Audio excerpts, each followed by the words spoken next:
to a bonus video.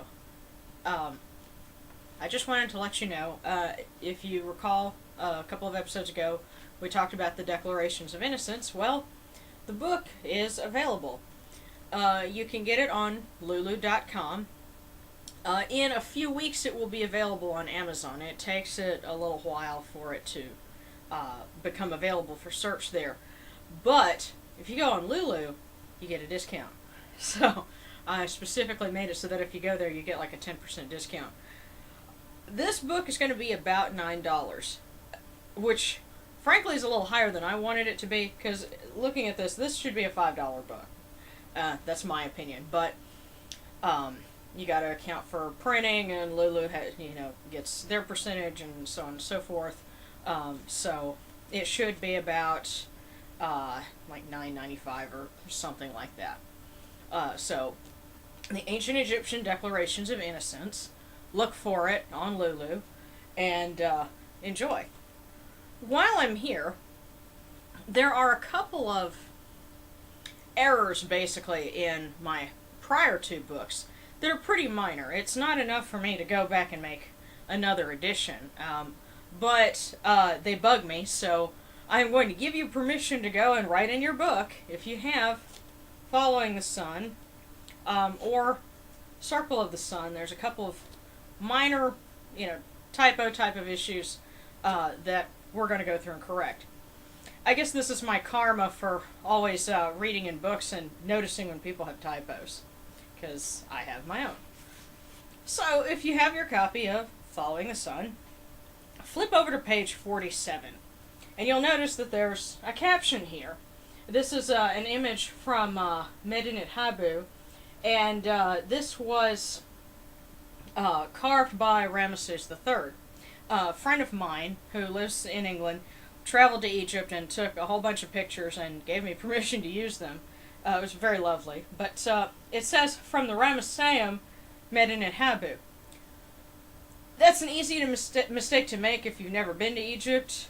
I figured out later when I was looking through another book of mine, the Ramesseum and Medinet Habu are two different temples. The Ramesseum was built by Ramesses II. Medinet Habu is much older, but it had been expanded by Ramesses III. So, go ahead and just draw a line through Ramesseum. It's from Medinet Habu. Next up, this is an important one for you Set fans. If you'll go to his entry on page 126, one of his titles is Great of Strength. Well, the Egyptian that I have for it here is mistaken. It's not Uranach, it's Ahpeti, which actually I corrected in Circle of the Sun. So if you get that book and look in the appendix, it's got the correct title for Set. And next up, on page 140, Amun is supposed to be Nebpet, but typo. And that's it, really. Oh, one other thing. There's a recipe that I give for making bread, and it's on page 232. And it calls for 6 cups of flour. It says here regular or gluten-free. I have found firsthand you have to use different ratios if you're going gluten-free. Otherwise you end up with a hockey puck.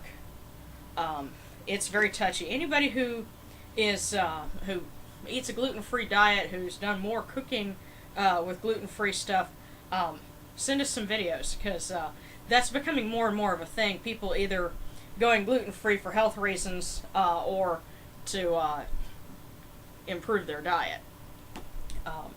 And what's interesting is the Egyptians did have sort of an equivalent of gluten-free bread. They used more than just wheat to make flour.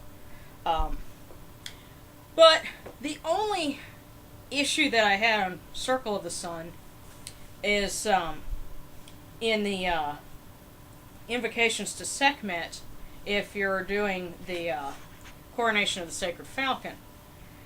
And you know what happens when you're up very late and you're working on the computer and you don't realize something until much later?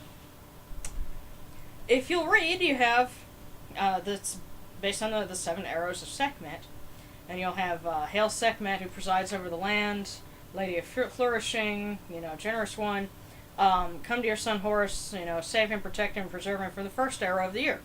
Then the next one, Hail, O Sekhmet, O Curl, O Hidden Lady, come to your son Horus, save him, protect him, and preserve him from the first arrow of the year. That's what happens when you cut and paste and you're tired and don't pay attention to what you're doing. So just grab your pencil, go through and correct to the 2nd, 3rd, 4th, 5th, 6th, and 7th arrows of Sekhmet. That's really the only error that I had in here. So, I wanted to tell you about these things because there's no point in making another version of a book, but all of them, and I have found this out, no matter who the publisher is or whatever, editors help, but you're not going to catch every typo. And at least with these, you know exactly what it is, and I told you it's okay, you can write in the book. So, I hope you've been enjoying them. Look forward to the Ancient Egyptian Declarations of Innocence, and for the Kemetic How-To Guide, this is Sharon, wishing you Senemti.